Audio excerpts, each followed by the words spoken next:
तहरीक पाकिस्तान कुर्बानियों से इबारत एक ऐसी दास्तान जिसकी बाज़गश्त सदियों तक सुनाई देती रहेगी।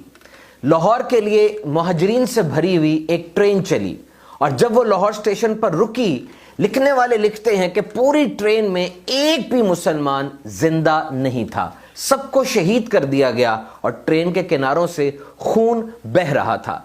नन्हे बच्चों को, दूध पीते बच्चों को माओ की गोद से छीना गया, उन्हें नेज़ों में परो के दीवार से पटक दिया गया। So the question is why Pakistan? Pakistan क्यों बना? Simple answer, Islam, Islam and Islam.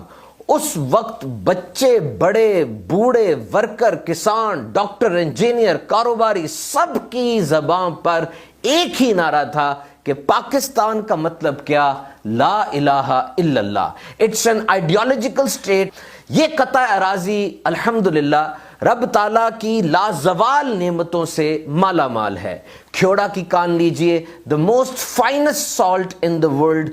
कुदरती गैस है, कॉपर के और गोल्ड के ज़खायर पाकिस्तान में बहुत ज़्यादा मौजूद है। इसी तरह अगर ज़राअत की बात की जाए कि पाकिस्तान की इकॉनमी 70% वो एग्रीकल्चर के ऊपर डिपेंड करती है, तो 4 मौसम हमारे पास हैं जिस वजह से बड़ी बेहतरीन क्रॉप्स पाकिस्तान में होती हैं।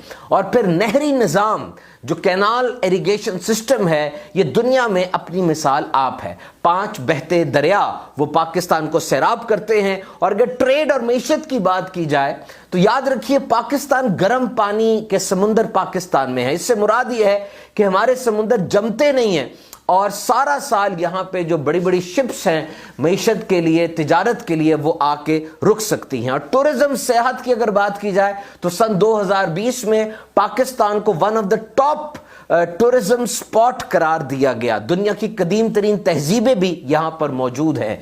और सबसे बड़ी शान, हमारी आन, वो है अफवाज पाकिस्तान। पाकिस्तान की 7300 किलोमीटर्स बड़ी और लंबी सरहद की हर लम्हा हिफाजत के लिए बर्री, बहरी और फजाई फौज बिल्कुल चुस्त और तैयार हैं। They are one of the most planned, professional and skilled in all form of combats. ये वो फौज है जिस पर हमें फख्र है। इसीलिए तो कहा जाता है कि there is no force on earth that can undo Pakistan. Pakistan को इस्लाम का कला कहा जाता है। ये बात भी कही जाती है कि पाकिस्तान तो उसी दिन बन गया था जब बरे-सगीर में पहला शख्स मुसलमान हुआ था। और यह कराम सूफिया उज़ाम की ये सही जमीला है, उनका हुस्न इखलाक है और उनकी फैलाई हुई ये दीन की दावत है। हज़रत सच्चल सर मस्त, हज़रत शाह अब्दुल लतीफ़ भटाई रहमतुल्लाहि ताला अलैहि अजमाइन, लाल शहबाज कलंदर, सैयद बुलबुल शाह बुखारी, आपने सिंध और बलोचिस्तान की ज़मीन को कवर किया।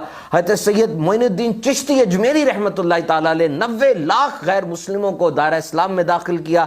इकबाल फरमाते हैं कि पंजाब की धरती में इस्लाम की हरारत अगर है तो ये सब दाता अली हजवेरी का फैजान है। इसी तरह बाबा फरीद रहमतुल्लाह ताला अलैह और कसीर तादाद में बुजुर्गान दीन, जिनकी कोशिश और हुस्न इखलाक है कि इन लोगों के दिलों के अंदर इस्लाम की शमा रोशन हुई। और आज हम देखते हैं कि सन 2020 में जब बहुत से ग्लोबल चैलेंजेस का हमें सामना है, हम नियत करते हैं कि we will internalise the love of our country. ये जिसको पैशन कहा जाता है, जिंगोइज्म, पेट्रियटिज्म कहा जाता है। याद रखिए, जब किसी चीज से दिल से मोहब्बत हो जाती है तो फिर उसको नुकसान नहीं पहुंचाया जाता। आइए हम नियत करते हैं कि एक कौम की तरह अपने इस वतन की हिफाजत करेंगे।